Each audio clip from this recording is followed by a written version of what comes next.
I love to see your frustrated face, but it's probably too pitiful, so I'll refrain. I know it's awkward to see you, so why don't you go hide in the bathroom? The woman on the phone laughs hysterically and mocks me. I hate this woman more than anyone in the world. No, in the entire universe. 13 years ago, this woman stole my husband from me. I want to cut ties with her, but it's quite difficult. Because sadly, this woman is my own sister. I chuckled as I held the phone to my ear for a while after it was unilaterally disconnected. My name is Kate, a 37-year-old divorcee.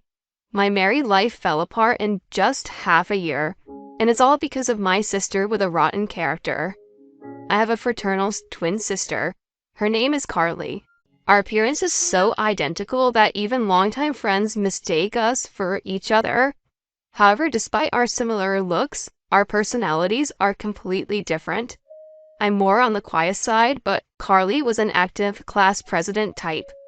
I excel academically, while Carly has better athletic abilities. Carly has a personality of speaking her mind immediately. You manage to wear such tacky clothes so well. We have the same face, so people will think I'm the one who looks tacky. It's the worst. Our sisterly relationship is not as good as it seems. It's fine within the confines of our home, but trouble always seems to follow my sister Carly. Back in our student days, what's your deal hitting on my boyfriend? I often found myself being confronted by girls from other schools on my way home. Of course, I had no personal connection to them. Not again, Carly. Whenever Carly developed an interest in someone, she would shamelessly pursue them, regardless of whether they already had a girlfriend. I do think men can be awful, but my sister is the worst. And here I am mistaken for her, suffering the consequences. What's more, she easily grows bored and breaks up with them, sometimes within just a week. It's truly exasperating. Carly, can't you stop this already? Don't you think about the feelings of the other person's girlfriend? And I'm also bothered by all of this. In response to my words, I'm afraid of the cynicism of unattractive women. Well, what about your man, Murphy, right? He's so plain, and I don't think there's any worry of him cheating. You can relax. He's out of the question for me. She had proceeded to belittle my boyfriend. This man, Murphy, is the despicable ex-husband who callously abandoned me 13 years ago. We got to know each other at the same Pramsk school and became close. He was more on the quiet side, and being with him brought me a sense of peace. His mother was a renowned fortune teller, running her own fortune-telling establishment. We graduated from the same university and decided to get married 2 years later. However, just 6 months after our marriage, please just divorce me. I've reached my limit. You should know the reason, right? He hands me the divorce papers. Sitting next to Murphy with a triumphant expression on her face is my sister Carly. It all came as such a sudden shock. Sorry? I don't understand. Did I do something? I have no recollection. In response to my words, my husband slams the desk. What? You've been cheating on me. Can you still say that, even after seeing this? Among the several photos lined up on the desk, there were images of a man and a woman entering a hotel together looking affectionate. But from my perspective, I was simply being shown pictures of my sister Carly entering a hotel with an unfamiliar man. I couldn't understand all the meaning behind Murphy's words. The man in the photos is probably just one of Carly's flings. No, this is Carly, it's not me. In that moment, my sister Carly bursts into tears. Kate, stop this. It's painful to deceive Murphy. To my sister's words, Murphy responds, Carly, I'll be fine. You're so kind. Thank you. What are we being shown here? My ex-husband glared at me tightly and began blathering on about a fictional story that never happened. Apparently, I was having an affair and threatened my sister because I didn't want to be found out. According to him, I borrowed clothes from my sister, disguising myself as her, and constantly engaged in hotel affairs with various partners. Such an outrageous woman, he claims. My ex-husband completely believes this absurd tale he heard from my sister. I heard from Carly that you have always had a bad habit of being involved with multiple men. It seems you were even seeing other men while you were with me. In response to my enraged ex-husband, "Hey, are you seriously saying that? Do you believe the stories of my sister, whom you've known for only about 6 months more than me, whom you've spent years with? Are you sane? Are you stupid?" My calm response seemed to displease him, as my ex-husband simply glared at me. "You claimed it was out of the question, but I never imagined you would go after Murphy. Even though you have the same face, your personalities are completely different. Honestly, you lack charm." Carly would listen to my complaints with a smile. She was so endearing. "Maybe I made a mistake in choosing you as my marriage partner." He said such things. Carly, who continued to feign crying, had a smile on her face. As Carly became a working adult, her habit of being involved with men didn't change, but her criteria for targeting men has shifted compared to our student days. She prioritized status and money over appearance, and Murphy worked for a major company, and his family was reasonably well off. Perhaps she had her eyes on those factors from the time of our marriage proposal. It turns out that my ex-husband was completely fooled by my sister's poor acting skills. I couldn't believe that my former long-term partner could be so foolish, and I felt my feelings quickly cool down. "You two are the worst, you know. Do whatever you want. Just never appear in front of me again." Tears threatened to fall, but I held them back desperately. I signed the divorce papers handed to me on the spot and slammed them back at the two of them. It's my sister who's the only one who has a devious mind. It seems she and Murphy haven't yet become involved romantically. Claiming alimony from him would also be challenging. However, if these two could disappear from my life, I no longer cared about money. Afterward, I returned to my parents' home, but they were furious at my sister's actions and declared their disownment. As for the reaction of the person in question, "Oh, whatever. If you ever need help with money, don't come to me or anything. Bye then." Even our own parents treated her with such disdain. I heard from a friend that my ex-husband and sister got married just 3 months after the divorce. I was so disgusted that I couldn't even cry. I didn't feel anything anymore. For the past 13 years, I haven't seen my sister and her husband. But one day I received a call on my phone from a payphone. Since it was work-related, I answered it. "Hello, Kate?" I immediately recognized the voice on the other end of the line. "I don't know what kind of nerve you have to contact me." In response to my words, my sister Carly chuckled softly. "Are you still holding a grudge? You're still as gloomy as ever, Kate? Well, never mind that. I have a favor to ask you." My sister continued talking without showing any remorse for the past. "I'm pregnant?" "Huh? The father, of course, is Murphy, the one you loved so much. So I was thinking of announcing it to our parents, as it's their first grandchild. But I doubt those strict parents would listen if I told them directly. So tell them for me." She boldly gave me an order, even though she's been disowned. "And what makes you think you can say such audacious things when you've been cut off?"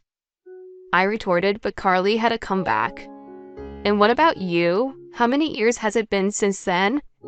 "It's been 13 years. 13 years. I think you're the only one who still holds a grudge. You're probably still living alone in our parents' house, right? I'll be the one to show them a grandchild in your place." She mocked me. This girl is a genius when it comes to irritating people. I thought that while remaining silent, and then Carly continued. "I'd love to see your frustrated face, but I guess it's pitiful, so I'll refrain. It would be awkward to me, so why don't you hide in the bathroom or something?" She said that while laughing hysterically. And then, "I'll come over this weekend. Take care." With that, my sister unilaterally ended the call. I held the disconnected phone to my ear for a while and chuckled softly. On that weekend, while I was enjoying a quiet time at home, my smartphone rang. It was a call from a public telephone. I assumed it was my sister. Reluctantly, I answered the call. "Hey, unlock the call blocking already," she yelled. What's wrong with blocking calls from someone I don't want to hear from? Isn't that the purpose of call blocking? Oh, well, I see. Maybe you don't understand because you're not that bright. I chuckled in contempt. In response to her irritation, I heard a few cracking sounds over the phone. I went through the trouble of coming here and no one's home? I told you I was coming today. Huh? Were you serious about that? I thought it was a joke. Besides, you unilaterally hung up the phone, so I didn't say anything, but I no longer live there. I could sense anger and slight agitation in my sister's voice as she spoke. It seemed like she was standing in front of our former house, although nobody lived there anymore. Thinking about the disturbance it would cause to the neighbors if she continued to create a scene, I gave her my current address and hung up the phone. After waiting for about an hour, the intercom rang, and when I answered it, Carly and my ex-husband Murphy were standing there with displeased faces. Carly immediately said, "Don't get too cocky. And what are you doing here? Why are you living in such a nice apartment?" She yelled at me with bloodshot eyes. It was understandable that my sister was surprised. This place was relatively new and was in good location. The rent was also decent. It wasn't a super luxurious apartment, but it was a nice property. Ignoring Carly's excitement, I said, "It's annoying and disruptive there, so why don't you come up?" I led them to my apartment, and Carly seemed surprised by the spaciousness. Seeing her frustrated expression, I couldn't help but chuckle. Inside the living room, our mother was sitting on the sofa silently observing my sister. Without uttering a word, she continued to gaze at Carly. "So you said he has something to discuss today, right? I'm not bothered by it, but if I'm in the way, should I hide in the bathroom?" I sarcastically remarked. "Never mind, I don't care anymore." Carly glared at me, and then she approached our mother and said, "Mom, it's been a while. I'm pregnant. That's why I wanted to talk today. I hope you'll let us stay here as a couple for a while." Without any sense of remorse for the past, my sister continued speaking. "Huh? You want me to live with you guys? No way, that's impossible. Have you forgotten what you did to me in the past? It's out of the question." Before I could finish my words, "Kate, just shut up. Besides, isn't this house still under Dad's name? You're an unmarried woman who couldn't even remarry at your age and are just leeching off our parents." Further adding insult to injury, "Thanks for your hard work until now. From now on, Murphy and I will take care of our parents' needs while living here together. Can you leave? And what about Dad? Is he at work?" My patience had reached its limit with my sisters smirking and laughing. However, it was our mother, who had been silently listening all along, who spoke up before me. "If it's about your father, he passed away." My mother muttered just those words. My parents are very serious people. And even though I was Carly, my sister, who was entirely at fault for the divorce 13 years ago, my parents had been apologizing to me all along. Especially my father. Oh, I should have done better. Must have been my poor parenting. I'm sorry, Kate. I'm sorry. He became increasingly depressed to the point where it was difficult for him to continue working. During that time, both my father and mother were still in their early 50s. And our living expenses were supported by my income and my mother's part-time job. After a while, my father was diagnosed with cancer and passed away 10 years ago. Right before his passing, my father said, "Please, don't contact Carly about this. If she shows up at my funeral, I feel like I won't be able to go to heaven." True to his words, neither my mother nor I contacted my sister. We moved into this house about 5 years ago. It was because my mother's health deteriorated due to work-related strain. We considered renovating our family home, but it was located on a hill, and the act of climbing the slope with my mother's condition would have been difficult. That's why we decided to move to this wheelchair-accessible property. Since we started living here, my mother said that her mobility has improved significantly.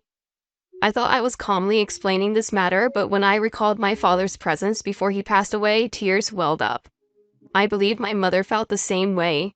There were traces of tears in her eyes as well. However, my sister Carly's reaction to my story was, in a sense, as expected. Even if you tell me now it's too late, and it's not my fault that Dad got sick, is it? Besides, you're able to live in such a nice place because of Dad's inheritance, right? It's unfair. What about my share? Don't I have the right to inherit too? Carly said these absurd things. Without missing a beat, Mother responded, Inheritance? There's no such thing. You only came crying to us when you got into trouble with your foolish actions before getting married. How many times did you have to pay alimony to the wives of the married men you got involved with? Living with someone who strayed from right path like you? This is no joke. Don't you dare mock us. It's the first time both my sister and I had witnessed Mother in such a furious state. Perhaps realizing the tense atmosphere, my sister fell completely silent. And then Murphy, my former husband, who had been quiet like a doll until then, spoke up. Carly, maybe you've been deceiving me all along. My life has been a mess since I married you. You're reckless with money and don't do any housework. I had a chance to meet someone from our high school and they all warned me not to marry you, the twin sister. They said it was a terrible idea. I nearly burst out laughing at my ex-husband's words. It's quite something that he managed to stay married to her for 13 years. Furthermore, he approached me and said, Kate, I've regretted our separation for a long time. Would you consider starting over together here? Let's let bygones be bygones. As he said that, he gently reached out to touch my shoulder, sending shivers down my spine. No way, it's disgusting. Let bygones be bygones? Who are you kidding? And it's not something you should be saying in the first place. Just as I was about to deflect his touch, the door of the adjacent room swung open forcefully. Could you please not touch her with your dirty hands? Suddenly a man appeared, surprising both of them with wide-eyed astonishment. Who's that? Ignoring my sister's mutter, I said, I told you to stay hidden and not get involved. In response to my words, Richard said, I had to intervene because he was about to touch you, Kate. Besides, having a third party present can help with the discussion. That might be true, but... This is my husband, Richard, and also Ryan, come here. This is my 8-year-old son, Ryan. I called out to my son, who had been peeking from the shadow of the door. He stared at my sister and her husband with a piercing gaze as if he had overheard some of their argument. Huh? You got remarried? That's unbelievable. Why? My sister was more surprised than anyone to learn that I had a husband and a son. Murphy, my ex-husband, also seemed to be at loss for words, his mouth opening and closing like a fish. Why? How many years do you think have passed since then? It's been 13 years. 13 years? Even though so much time has passed, you two haven't changed a bit. It's astonishing. Oh well, at least you've aged significantly in appearance. My sarcastic words made their faces turn red. I met my current husband, Richard, shortly after my father passed away. We worked together and met a few times a year, but one day he asked me out. I said, I'm a divorcee. When I declined, he asked me again, saying, Does being divorced mean you can't be happy? A year later, we got married, and the following year, our son Ryan was born. My husband treated my mother very well, and he never showed any reluctance towards living together. Perhaps that was because his parents, my in-laws, were already living with his brother and sister-in-law. I feel relieved because you're with Richard, she said, showing her support. Richard suggested moving to our current house because he was worried about my mother's mobility. Facing the two standing still, I said, My mother and I have our current life. Please, don't interfere. And Carly, you claimed to be pregnant? How many months along are you? Seeing the flustered reactions of the two, it seemed that the pregnancy was also a lie. Although Murphy and I were only married for half a year, I never got pregnant. That became a reason for my ex-mother-in-law to make snide remarks. And the fact that my sister isn't pregnant means that's how it is, I suppose. It seems that my sister and my ex-mother-in-law, both having a bad nature, got along well. Unable to withstand the harsh stares from our family, the two of them left the house as if fleeing. I've heard the story, but is she really your biological sister? Her face does resemble yours, but her character is something else entirely. Anyway, I guess this settles the matter. Speaking with a smile, my husband said that, I'm not so sure. I replied with a wry smile. That evening, something happened. The intercom kept ringing continuously. Looking at the monitor, I sighed. I knew they'd come. When I opened the door, there stood my pale-faced sister and my ex-husband. I need your help. I need money. Please, lend me money. They pleaded desperately. My husband wore a puzzled expression, but my mother and I had a different reaction. And during the day, while waiting for my sister's call, my mother received a message from someone. It was from a friend of my late father's who currently lives in my former parents' house, which is now rented out to their family. When they returned home, they had found the garden flower beds trampled and the window glass cracked. A security camera captured the image of a furious woman stomping on the flower beds and hurling stones up the glass. Of course, it is my sister Carly who is furious on the phone with me. When my mother shared my sister's contact information with our friend, he learned that my sister had been the one who had caused his dear friend, my father, years of suffering, and this enraged him. Among the damaged plants, there were reportedly precious flowers that were difficult to follow. It seems he also demanded compensation for the damages. I anticipated their reappearance due to their evident financial difficulties and struggles with housing, but I never imagined they would show up on that particular day. I was impressed by their energy. I can give you the money if you want, but there is a condition. Afterwards, as I watched the two of them dejectedly walking away, I couldn't help but laugh and say, "Serves you right." In my hand, I held the freshly signed agreement. As a condition for taking on this matter on their behalf, I made them sign a pledge to never approach us again. Still, Carly is my blood-related sister. Cutting ties with her completely is difficult. There might come a time when she will try to approach us again using this privilege.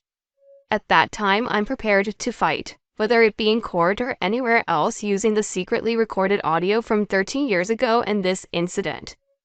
That's how determined I am not to forgive my sister and her husband in the future.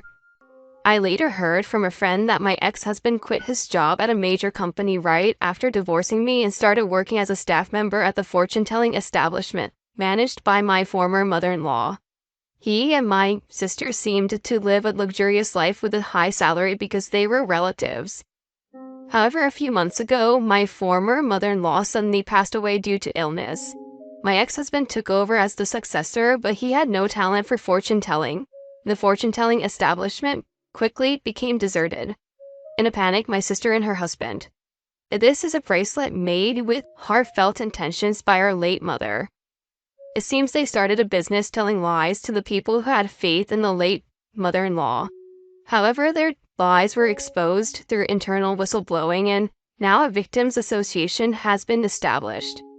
The fortune-telling establishment is being inundated with victims every day as it served as their workplace and residence. With nowhere else to go, my sisters sought refuge in our home. It's absolutely audacious and infuriating. However, considering the police's recent actions, it's only a matter of time before the two of them face legal consequences. After that, we moved again. It was due to my husband Richard's job transfer. Am I really allowed to come along? With an apologetic look, my mother asked, "What are you saying? You are a cherished member of our family. Even if you resist, I'll carry you forcefully and take you with us." My husband Richard joked and laughed. Thank you." She shed tears of gratitude. "Grandma is crying again.